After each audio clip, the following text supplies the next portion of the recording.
What's going on? What's going on? What's going on? Family, what's going on? Hey, come on in here, family. Come on in here tonight. Thank you for chilling with Teddy Ray on Facebook Live and the Block 105 FM. I got a good one tonight. I got a real good one tonight, man. This gentleman's story, man, brought some childhood memories to my life, man. I'm so grateful and thankful for this guest tonight. Just wait, come on in here, family. I see you guys coming on in here. Keep coming on in here, family. Miss J, I see you coming on in here, showing you love and support. It's gonna be a good one tonight. It's gonna be a good one tonight, man. I'm just so very grateful and thankful for this gentleman today saying yes, man. Because he has a story. He has a story, man. And what an amazing day I had today. I had the honor of being at a Black History vending celebration with my queen today. And man, it was amazing. I got to meet or speak. I got to actually listen to Martin Luther King's goddaughter, man. And she spoke very well to me tonight. But I do see my guests here on. So let me go and get the guests here on, family. 1 second here, family. 1 second. 1 second here, family. 1 second here. All right. I just sent you a friend request here. I just sent you an invitation to come on in here. Are you on, sir? Hey, Teddy, this is Luke. How are you? What's going on? What's going on? What's going on, family? What's going on? Hey, listen, I had the opportunity to, first of all, I built this platform to give people their flowers, to let them know that they inspire me in so many ways, man. Let me give you a great introduction, man. Family, tonight we have a guest today, raised on a farm in Kimberly, Idaho. He was raised in a single mother home of 5 children. Now he's a sought-after keynote speaker, a mentor who inspires audience to see that small acts done consistently and together can transform our entire communities. In 2012, he left a 6-figure job to walk into God's divine assignment that was for him. Currently, he's the founder of Sleep in Heavenly Peace, the global nonprofit built on one powerful promise: no kids sleep on the floor in our town. He serves more than 400 chapters across 47 states and 4 countries, delivering over 370,000 beds to children in need. He's been recognized by CNN Heroes as a top 10 finalist. He's appeared on NBC Nightly News, Good Morning America, The Today Show, Mike Rose, Returning the Favor, also known for the championing of what he calls the humans helping humans philosophy. Not only do I love this brother, this person, man, but I also love his purpose in life. Family, I introduce to you Mr. Luke Mickelson. Thank you, Teddy. That was great. How you doing, sir? How you doing, man? Man, let me, first of all, your whole story gives me chills because it reminds me of myself. Everybody has a different path as far as his assignment from God. I recognize when you were leaving your 6-figure job, I also left my 6-figure job to attend with kids. So currently I deal with the youth, and there's nothing more gratifying than, seeing these kids, develop under your, stewardship, man. So let's talk about, man. First of all, shout out to you, man. I knew you had a good heart, but it really means something special to me that we both Libra brothers. That we both what?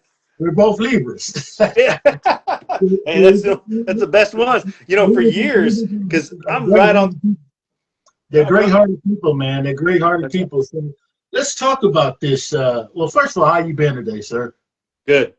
I appreciate it. I just got home from a political dinner here in my hometown supporting a local representative, but also trying to help our local and hopefully federal legislation understand that child bedlessness is a real problem, Yeah. because no one knows it's that big of a problem, and some people don't even know it exists, which include our legislation and civic leaders. And so, right now we struggle.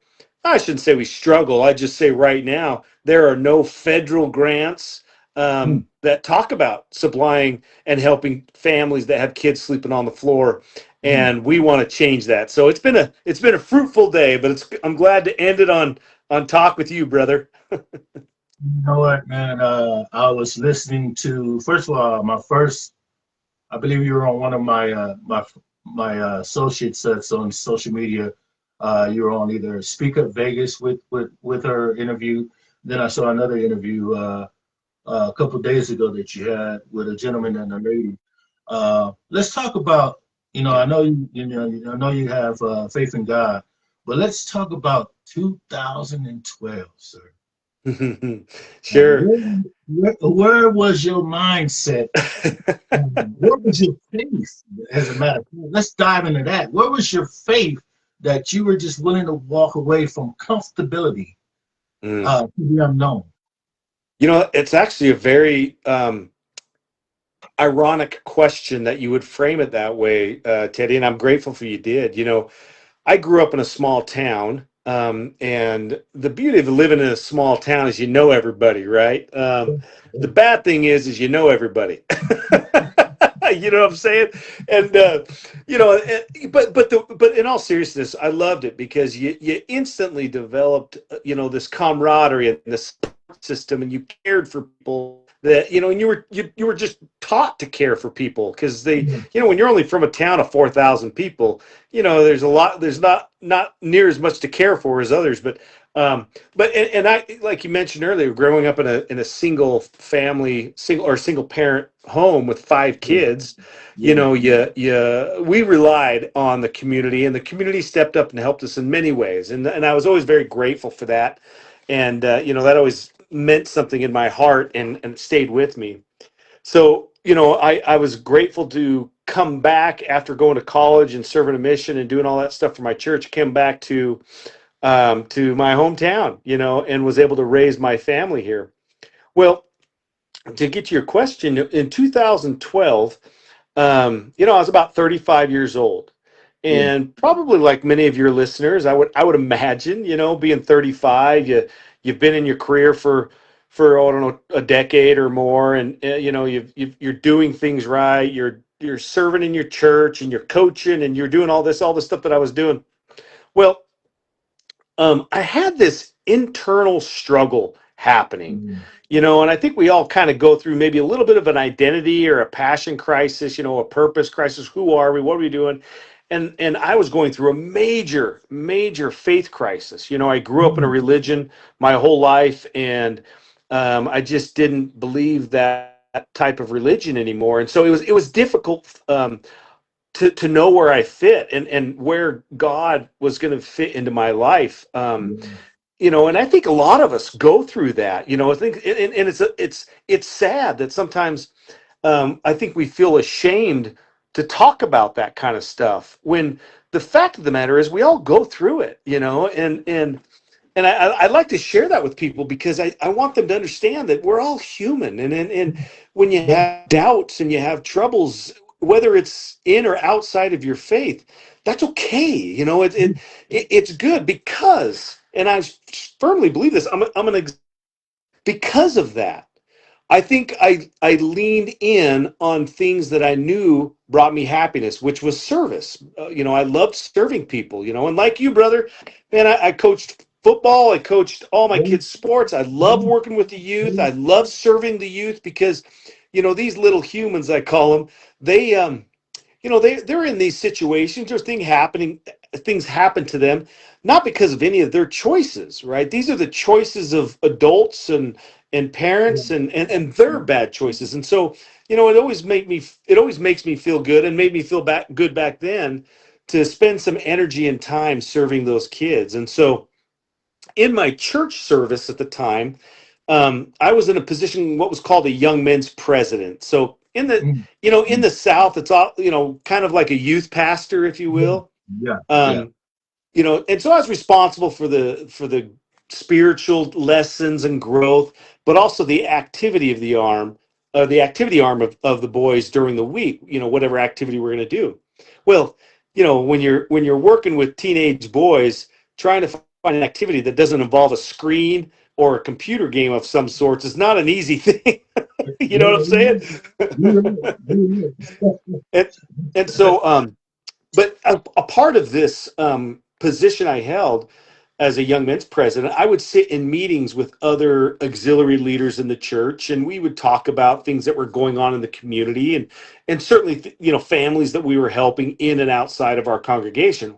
Well, one family they started talking about, it first kind of perked my ear because lived in a part of town I didn't even know existed, which was really strange to me because I've been riding my bike across that town my whole life. I pretty much knew every nook and cranny.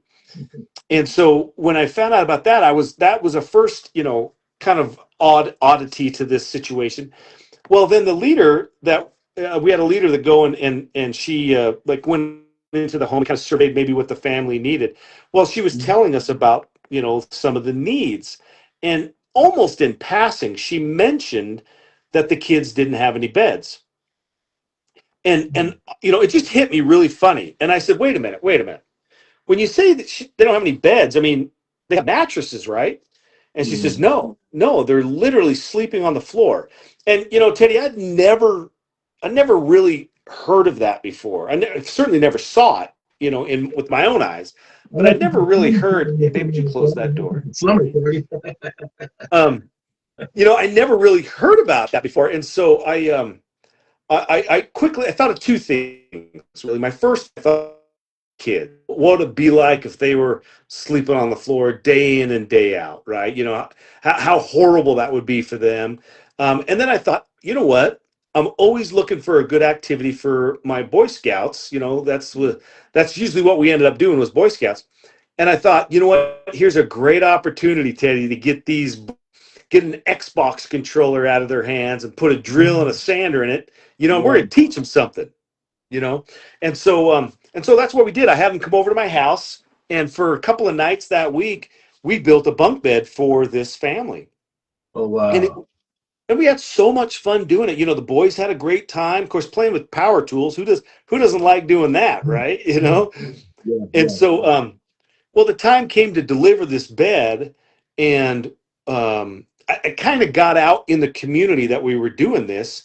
Well, all of a sudden, I had 20, 30 people show up at my house that wanted to go and deliver this bed with these Boy Scouts. That's amazing, man. And That's I amazing. said, listen, this is a small 2-bedroom apartment. We can't have 30 people show up. And so, we limited it. I stayed back with some of the leaders, and I just wanted the boys to go, right? I wanted them to experience the fruits of their service, as well as see the conditions that some of their, sleep in, right?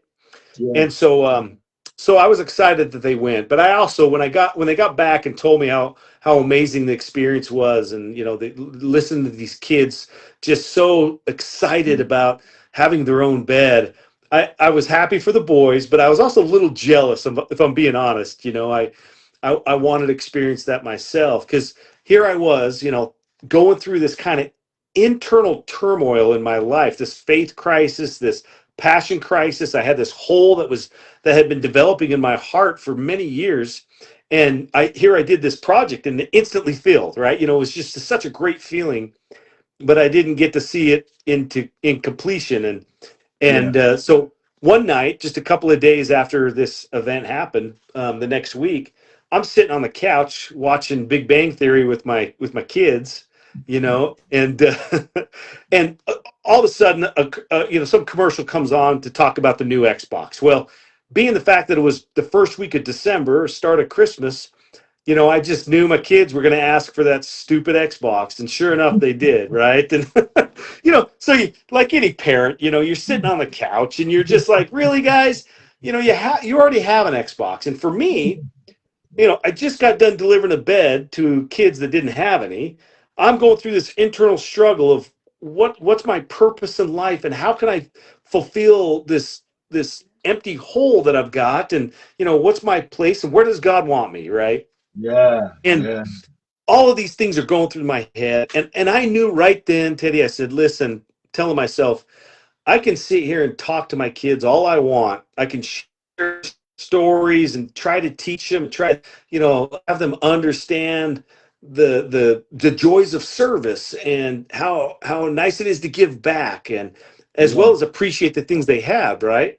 yeah, yeah, I could talk to them blue in the face about that, or I can just get off the couch and show them. yeah. And so that's what I did. I got up from my couch. I went out to the garage. My kids were like, "Dad, where are you going? Our program's on." And I said, "Listen, I've got leftover wood. I'm going to build another bunk bed, and you're going to come and help me." Mm, mm, mm. And so that's what we did. We For the next couple of nights that week, we built another bunk bed for a family. You know what? Let's talk about this. I was listening to your fascinating story and journey, man, which is still continuing now. Let's talk about, I know when we feel like we're doing a lot of work and it doesn't feel like we're appreciated. Let's talk about that incident where you were blessed with a warehouse. With a warehouse. Oh, I see. The Mike Rowe incident. Yes, sir. Let's talk about that. Like how inspire how did that make you feel? Did it make you feel like what you were doing is having a purpose?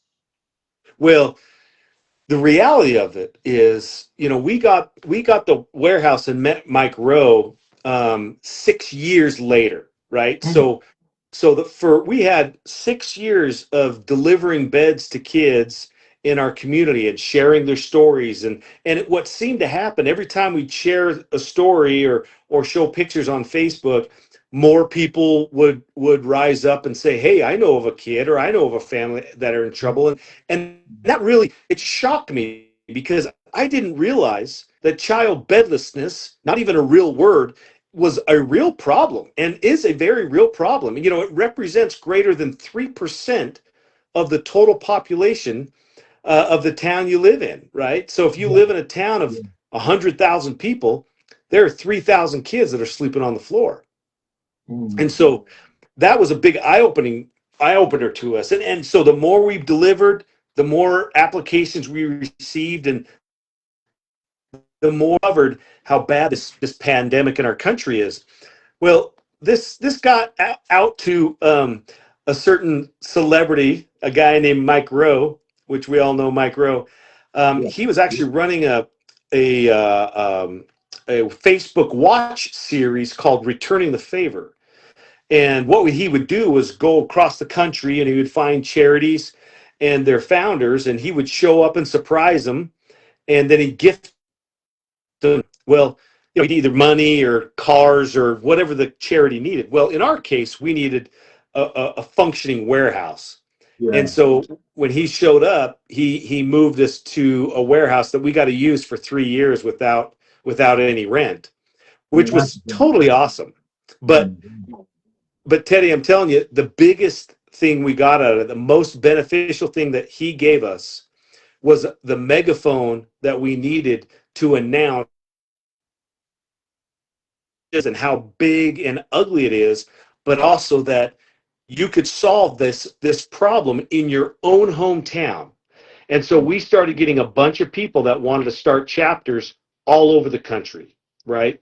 And that first year, after it aired in 2018, we had put on 125 chapters in the first year. And like you mentioned earlier, now we've trained over 440 chapters in wow. almost every state. And just last year alone, we built 90,000 beds. I had a question about because we're gonna dive into some real tough things, man. I'm trying not to tear up right now, man, because I'm learning for kids, man. That's why I consider myself a mentor, and I'm very careful of how my walk is because I know that somebody is watching me. You know, uh, Yeah. my question to you is, with the bedlessness, is it more so poverty or is it more so uh, single parenting in the It's a house? great question. You know, the sad reality is, I'd like to say we have really, really good statistics on it as a country. Well, there's no statistic on it. Now, Sleep in Heavenly Peace, we have a pretty good idea, better than anybody, because we're the largest bed building charity in the world for children. Yeah, Um, yeah, but the best answer I can give you that is child bedlessness knows no fee. It doesn't know uh, uh, race or ethnicity. It only knows hardship. Now, hardship comes in the form of the lack of money. That can come in lack of job, or getting fired, or mismanagement, or a lot of single parent homes. There's a lot of families where mom just has a few minutes to grab what she can and leave, yeah, or dad's left by himself with a bunch of kids, and he needs help. Or there's a house fire. I mean, there's a lot of examples where kids don't have beds. I think the most important thing to understand of that is, never is it the kid's fault. It's yeah, always some other hard circumstance that's outside of their control. And so when I teach my chapter presidents what we do, I want to make sure I tell them, listen, you got to keep in perspective. We don't know the situation. We don't know why these kids are in the situation that they're in. We just care yeah, that they don't have a bed, and we can solve that for them, right? And so we just focus in on the kids. But we solve a lot of problems that stem from a lot of situations that are outside of sometimes anybody's control. So it's not just economics, but it is very expensive to get a bed. And when you got a single mom, or you're running on a really, really tight budget for your family, you're focusing on food, clothing, shelter. Those are the three big ones, right? yeah. Unfortunately, beds become a luxury. You know what? I also had this question here. I wanted to see if you had any experience with this here. You know that thing called pride. Have you ran into any situations where somebody would not allow them to accept the bet? It usually happens before that. When we're there, they've been vetted and talked to, and that's never really a problem. The pride, and you're exactly right. The pride comes in before they even request a bed. I had a great example of this. I was at a big event here in my own hometown, building beds. And I had a gentleman come up to me, and he says, "Hi, Luke." He introduced himself, and he says, "I need to apologize to you."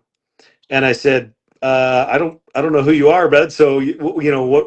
You don't have to apologize to me." And he says, "No." He says, "My kid has not had a bed for several years now, and I've known about what you do for several years. I was too embarrassed to apply for my kid." And I get it. I'd probably feel the same way if I was in his shoes, that you're a single mom or dad, or you're just parents, and it is unfortunately an embarrassing, physically embarrassing as well as mentally embarrassing situation to admit to people that, yeah, I can't afford a bed for your child. So that's something they don't talk about, and that's the problem. That's the reason why child bedlessness is so unknown in our country. Yeah, I mean, 95% of the population have no idea that this is a problem, and I would say 99% have no idea how big the problem is. yeah. You know what, man? I knew this whole conversation sparked a lot of childhood memories.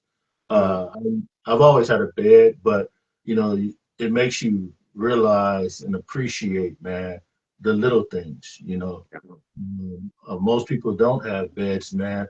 And since we're talking about that, man, I was listening to something that you said that a lot of us probably really didn't even pay attention to, and probably not even aware of as parents. Let's talk about the benefits, health wise, mental Mhm. wise, of a kid having a bed. That's right. That's right. You know, I this dawned on me when I finally delivered my first bed. And let me tell you that story real quick because I think it's significant here. Yeah. When I took my kids and we built that second bed in my garage, I didn't know what to do with it because I didn't know that child bedlessness was a problem. I didn't know another child that didn't have a bed.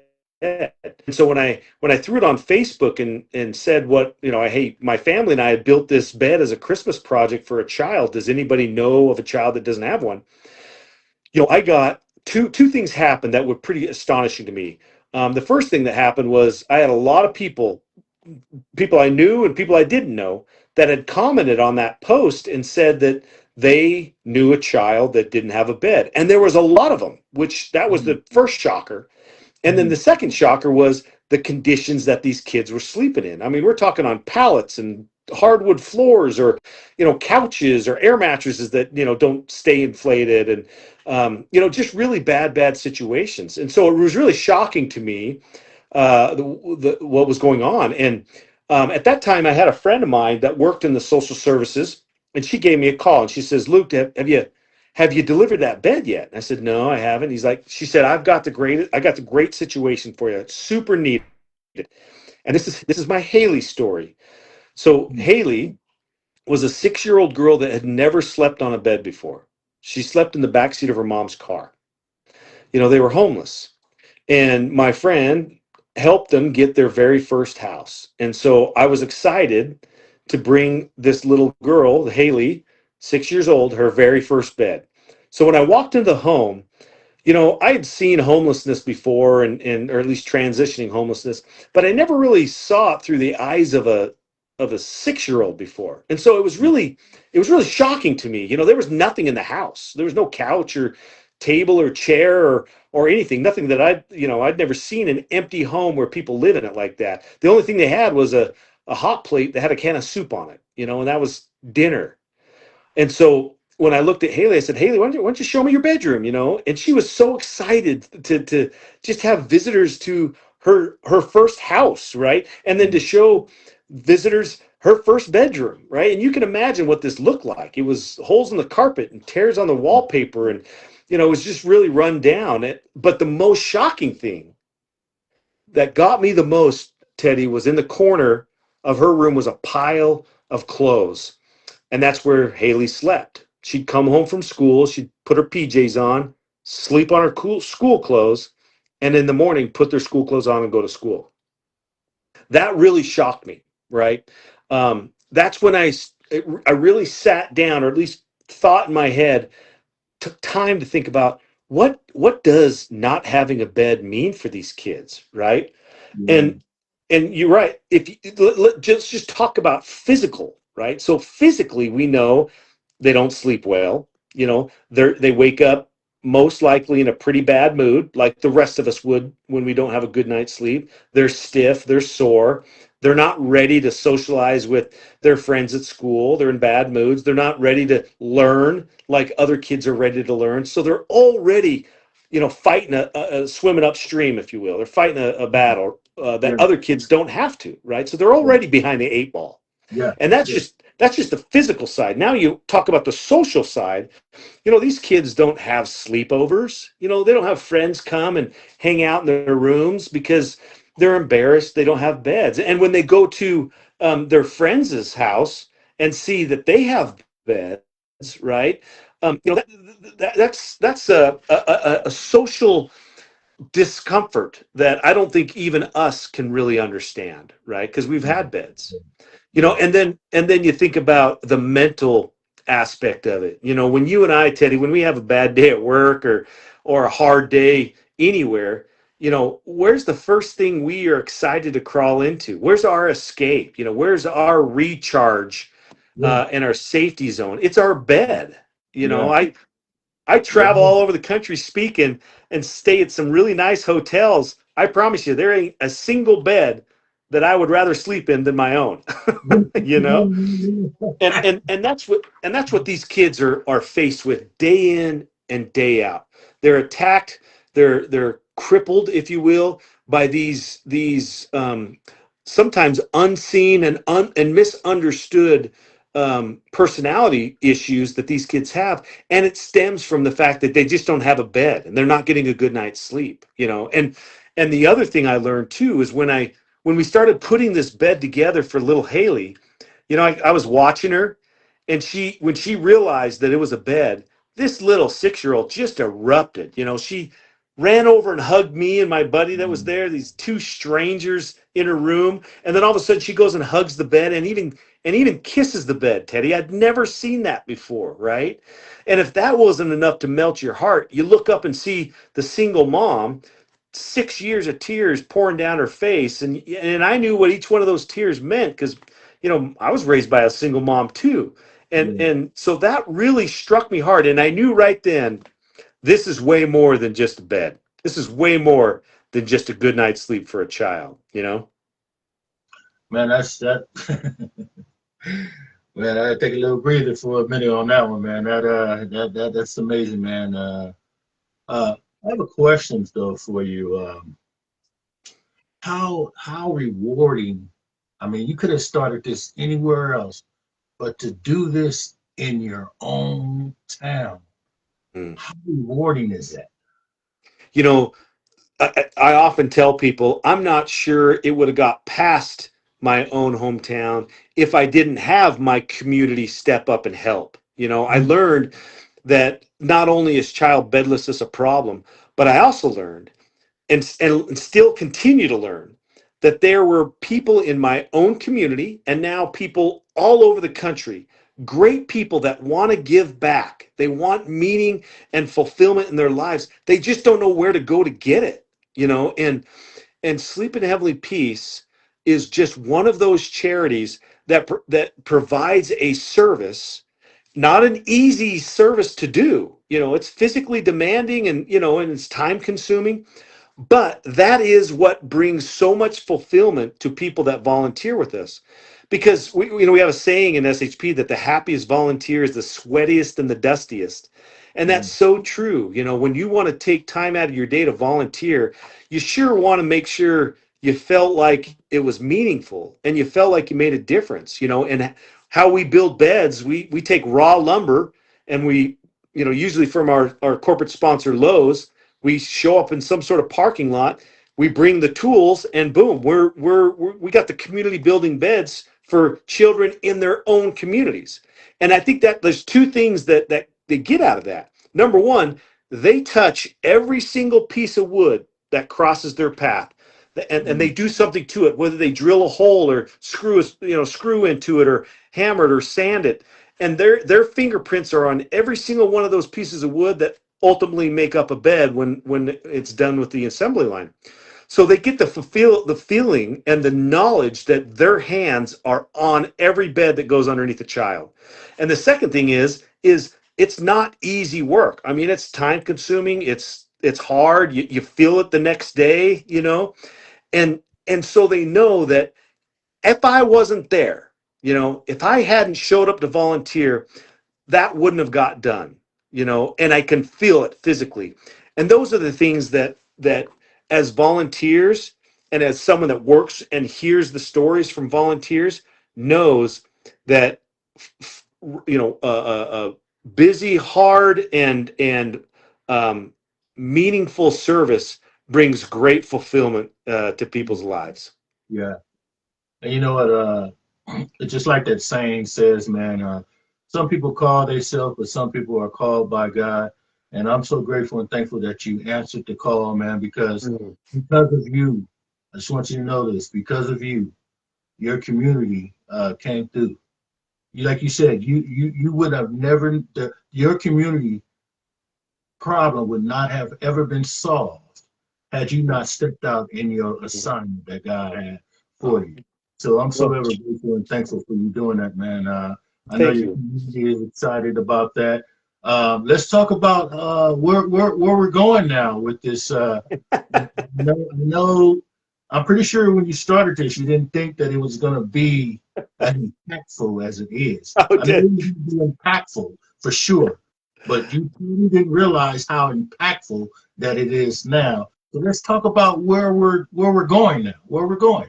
You know, Teddy, I always tell listeners, remember, I'm just a farm kid from Idaho, you know? And I think that's important to understand, you know, because being just a farm kid from Idaho means that just a farm kid from Idaho can make a difference in a lot of people. And guess what? You don't have to be anybody special. You don't have to go to Harvard. You don't have to be a doctor. You don't have to make millions of dollars. You know, you can make a difference. You just have to step up. And I guess I'm just very grateful. I don't call it luck because I think I don't really necessarily believe so much in luck, but I believe in the fact that we are put in situations sometimes because of our own doing, sometimes because of someone else's doings, right? Yeah. Um, but it's still our responsibility as humans to make the choice and step up. You know, God's not going to make us do that. No one else is going to make us do that kind of stuff. And if they did, it probably wouldn't turn out the same way. We Yeah. have to learn to make ourselves do that, right? And that's where a lot of fulfillment comes. And so you're right. I mean, when I started this was a family Christmas project that was going to help a few kids here and there, right? I had no idea that child bedlessness was so big. I had no idea that there were so many people out there that wanted to help just like I wanted to help. And because those two met, right, and these people, like myself, were bound and determined to see that no kid sleeps on the floor in our town. You know, we want our town to be everybody's town. And Yeah. now because of that, we've built 370,000 beds, and we grow every year, Teddy. Last year in 2025, we built almost 90,000 beds. I know this year we're going to build 100,000 beds. We're going to reach 1 million kids in the next 5 years, or total 1 million kids in the next 5 years. And I'm so proud of that. That's not going to come easy. You know, we need more volunteers. We need more chapter presidents to step up in towns we don't have chapters to help the kids in those towns, right? And of course, we need money to be able to do that. And it all starts with people going to our website, people going in shpbeds.org and learning that the problem that you see, first of all, when you go to that website, you're going to see what's going on in your town. You're going to see what's going on locally, how many kids are waiting on the waiting list, how many beds that chapters has built already. You're going to see events that you can participate in. And if there's not a chapter close by, you can learn how to start a chapter, right? But the most important thing is you can actually apply for a bed if you know a child, whether it's your child, your neighbor's kid, or a neighbor or someone you know 3 states over, right? You can apply for a bed for that child. And how it works is when you enter a zip code for where the child lives, if a chapter president has accepted that zip code as a deliverable area, then they'll get the application. Now, we're not a first come, first serve application process. It's based on strictly on need, right? And so I encourage everybody that applies, please be very detailed in what the situation is, you know, what your child's going through and what you maybe have gone through, so we have a better understanding of how bad that situation is, so we can get a bed to you real quick. And the sad reality is right now, Teddy, is you and I talk, and as all we got 10 people listening to us off and on, as all of us are probably going to go,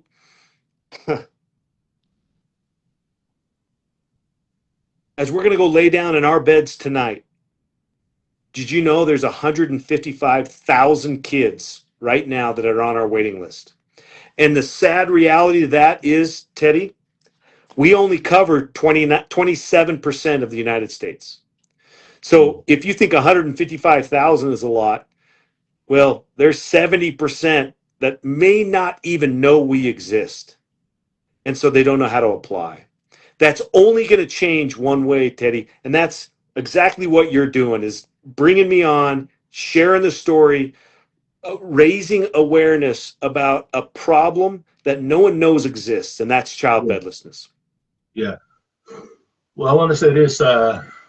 You're definitely a blessing, man. I will say this. I have a strong family village that's watching right now, as well as this information will be put out on the Block 105 FM radio station on Wednesday at 9 a.m.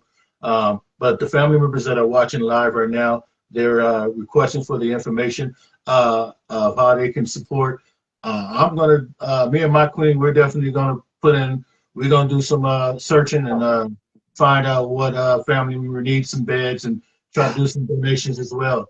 But if you don't mind, either now or after the show, you can put in the timeline how they can go ahead and donate or be a part of any type of kid's dream, man. Yeah, absolutely. It just seems to me like you just throwing it out there like a frisbee and seeing what comes back, and that's a blessing, man. That's a Mhm. blessing, man. I definitely love what you're doing. I had to have you. I had to have you on the show Mhm. because you're right. This conversation needs to be had. Yeah. We could, a lot of things, we try to put up under the rug, but the babies are necessary. The Yeah. babies are necessary. Their mental health is necessary. It's important, and to hear that, the bed is contributed to so many mental health issues. You're right. They're already every day, behind the eight ball. They're already behind. I guess their day is already delayed Yeah. as soon as they wake up because of not having a good bed rest. It's just like you said, it's just like adults. We don't function well when we No. don't have a good sleep. So we tend to just forget that the babies are the same way as well. So I appreciate that, man. I appreciate what you're doing. My question to you, though, since you started this, are you sensitive and guarded with who you bring in your community? You mean as far as what chapter presidents we bring in and that kind of stuff? Your help from the community. Are you watchful? Are you making sure that they have that agape love for kids? Is that something that you pay attention to? Because just like with this podcast, God bless me with this podcast, Hmm. and I do a lot of screening on my guests because I don't want anything to tank the blessing that God has for me. Yeah. Yeah. Oh, that's always a big worry. When you have about 250,000 volunteers every year that come through, we run background checks on all the people that enter in as chapter presidents, right? We want to make sure that and sad to say, Yeah, I mean, good to say, I guess, if you want to look at it this way, there's a few that we did not allow because of the history of where they came from and or the history of things that they've done. Even if it just slightly stinks, we don't allow it anybody like that to come through. The benefit that we have is we have so many amazing people that care so passionately and so deeply about our mission and these kids that they attract very similar type people. We the returning the favor show, the CNN heroes that I was on American Ninja Warrior, for crying out loud. I mean, I've done some yeah, crazy things that all have attracted attention and people wanting to start chapters. But the single greatest thing that has attracted people to start chapters is when they go and visit other chapters and when they go and actually participate in builds and deliveries. Teddy, we can talk about, you can go to our website, shpbeds.org. You can find the media page. You can see videos of delivering beds to kids. You can hear people talk about it all day long. And it's inspiring. But I promise you, son, there is nothing like going into a room, being physically there, watching little Johnny, who's hiding behind mom, yeah, wondering and kind of scared, apprehensive about these strangers in their room making all sorts of racket, with these tools and these pieces of wood, and then watch them realize that that these people are building a bed for them in their room. It's their first. These now apprehensive, scared kids come out from behind mom. They grab drills. They're helping these strangers. They're hugging these strangers. And it's 3 o'clock in the afternoon, Teddy, and these kids are in bed asleep. I mean, I've never seen a kid at 3 o'clock in the afternoon go to bed, go to sleep in their bed. It's yeah, because they've never had one before. yeah, Can you imagine? You've only known the floor. You've only known the floor. And now you crawl into a bed for your first time. You lay your head down on a pillow for your first time. I mean, my gosh, who wouldn't go to sleep right then? And Yeah. so that's the beauty of what we provide. Not and the crazy thing is, Teddy, it's not just for the kids. This is something that has changed my life for the good. Me and hundreds of thousands of other volunteers that have shared the same testimonial to me that, you know what, this has saved my family. It's saved my marriage. I was an alcoholic, and this is what got me out of that. I was a drug addict. I didn't have a relationship with my kids. These are all stories of how their act of service and the mission that we provide or that we complete through their service, they feel the fulfillment that changes lives. And like we talked about earlier, these kids, my gosh, I just feel terrible for them because they're Yeah. again in these situations not because of anything that they've done, right? And that Yeah. means a lot when you as an adult, you as a stranger can make a difference. When we deliver a bed to a child, we say a couple of things to him. At least I do. And the first thing I tell him is, listen, I want you to know, little Joey, this is your bed. It's not your sister's, it's not your brother's, it's not your mom and dad's. It is your bed, right? I want you to know that. And number two, all these people that you don't know that are sitting in your room that have brought these pillows and this mattress and all this and put this together for you, you might not know who they are, but they know who you are and they love you and they built this bed just for you. Because I want these kids to know that there are people that they don't even know exist that love and care for them. And don't think for a minute that kid's not going to forget that.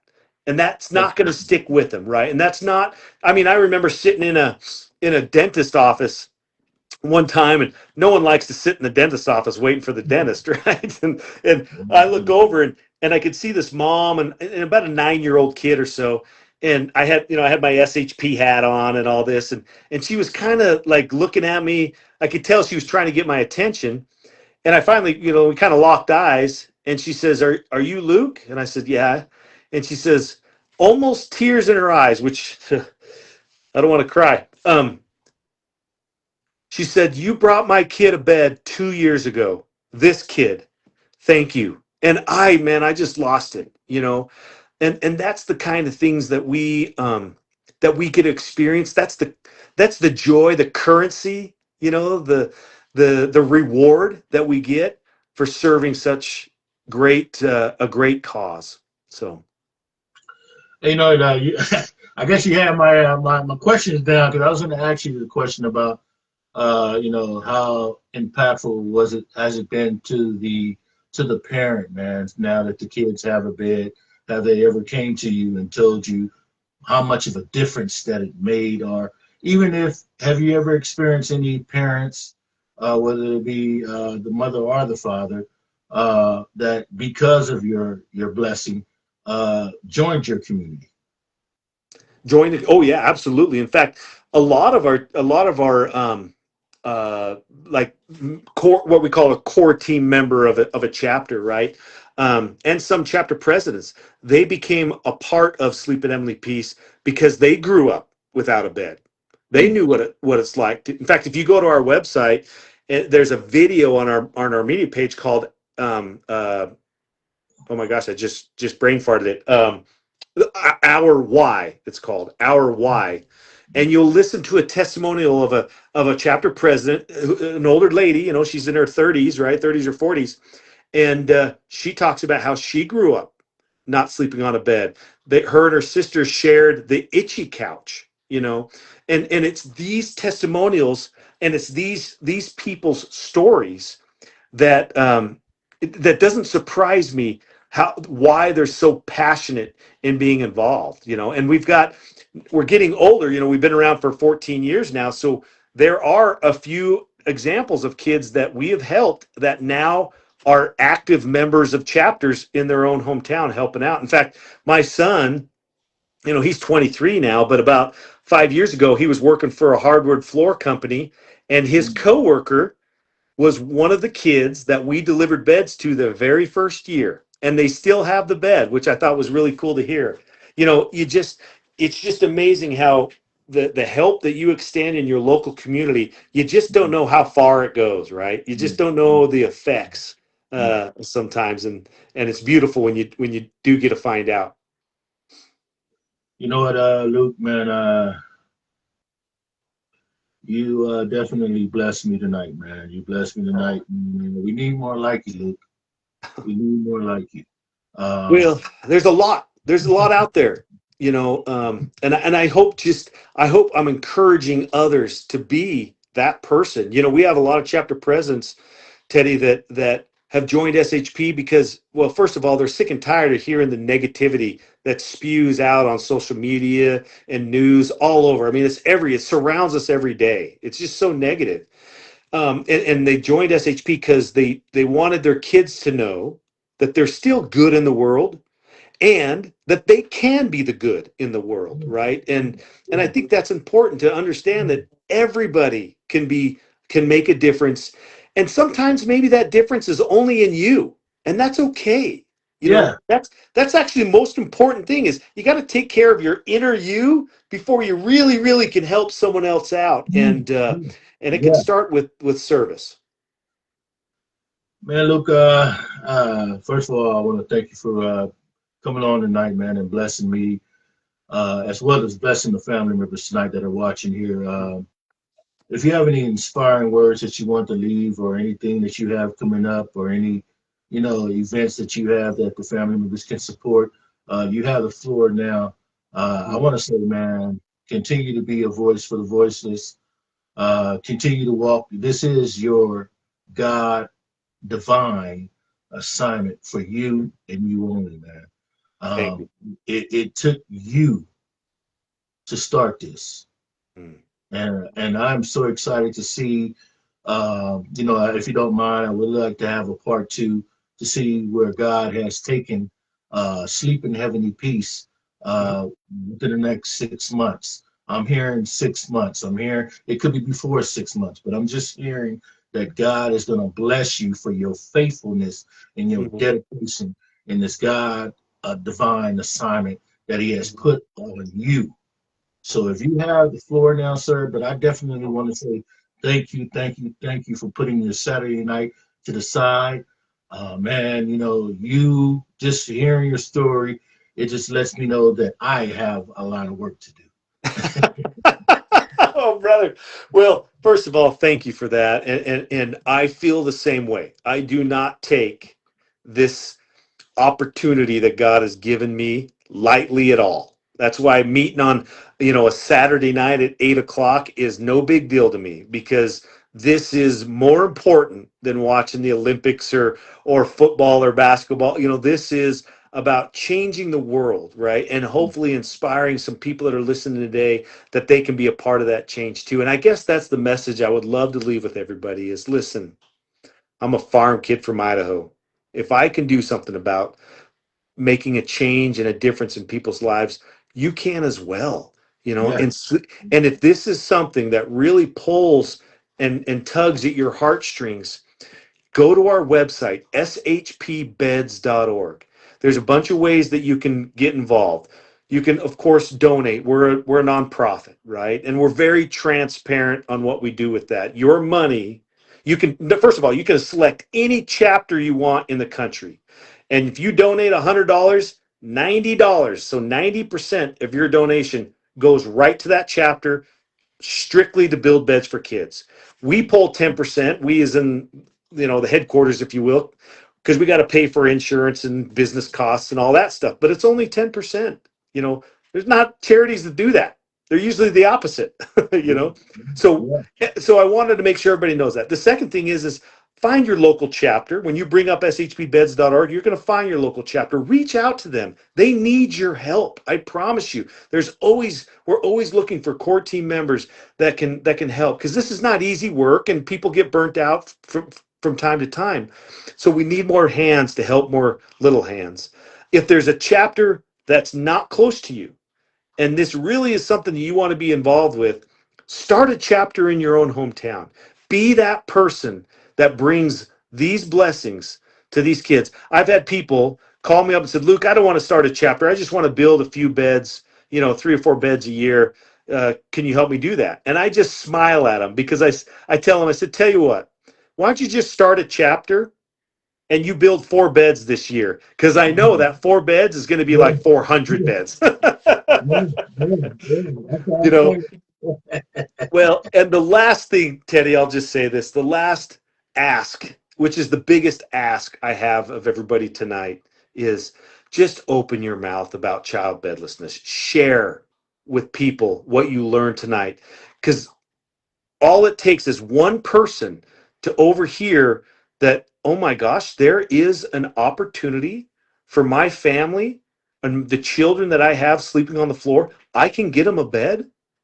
You know, we I was shocked when I started SHP because there was only one charity in the entire country that were providing beds for kids. And even worse, there were agencies that helped children like foster care and CPS and CASA, these agencies that work with families to try to help them. They never even asked the question to the families whether the kids have beds because there was no solution. Beds was the single hardest thing for people to find or get donated to help a family out.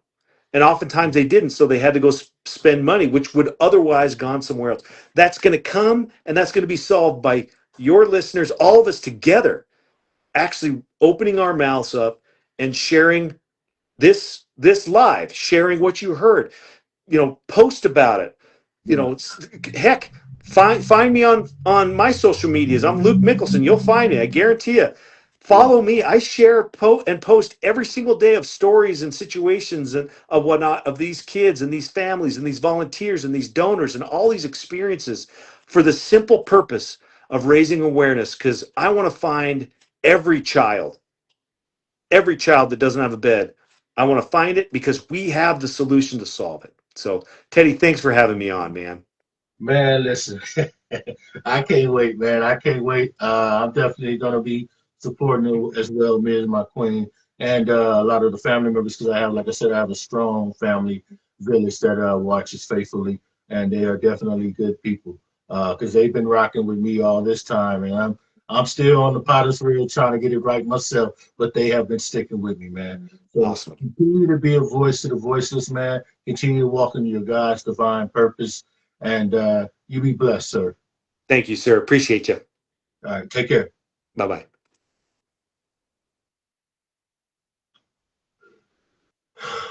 Family, family, family. What a great show, man. What a great show. He said something that I didn't want the family members to miss. He said we need more hands to help little hands. We need more hands to help the little hands. Man, shout out to my special guest tonight, Mr. Luke Mickelson, from Sleep in Heavenly Peace. What a blessing, man. What a blessing that he is to this world, man. Uh, Great show again tonight. Until next time, family. God bless.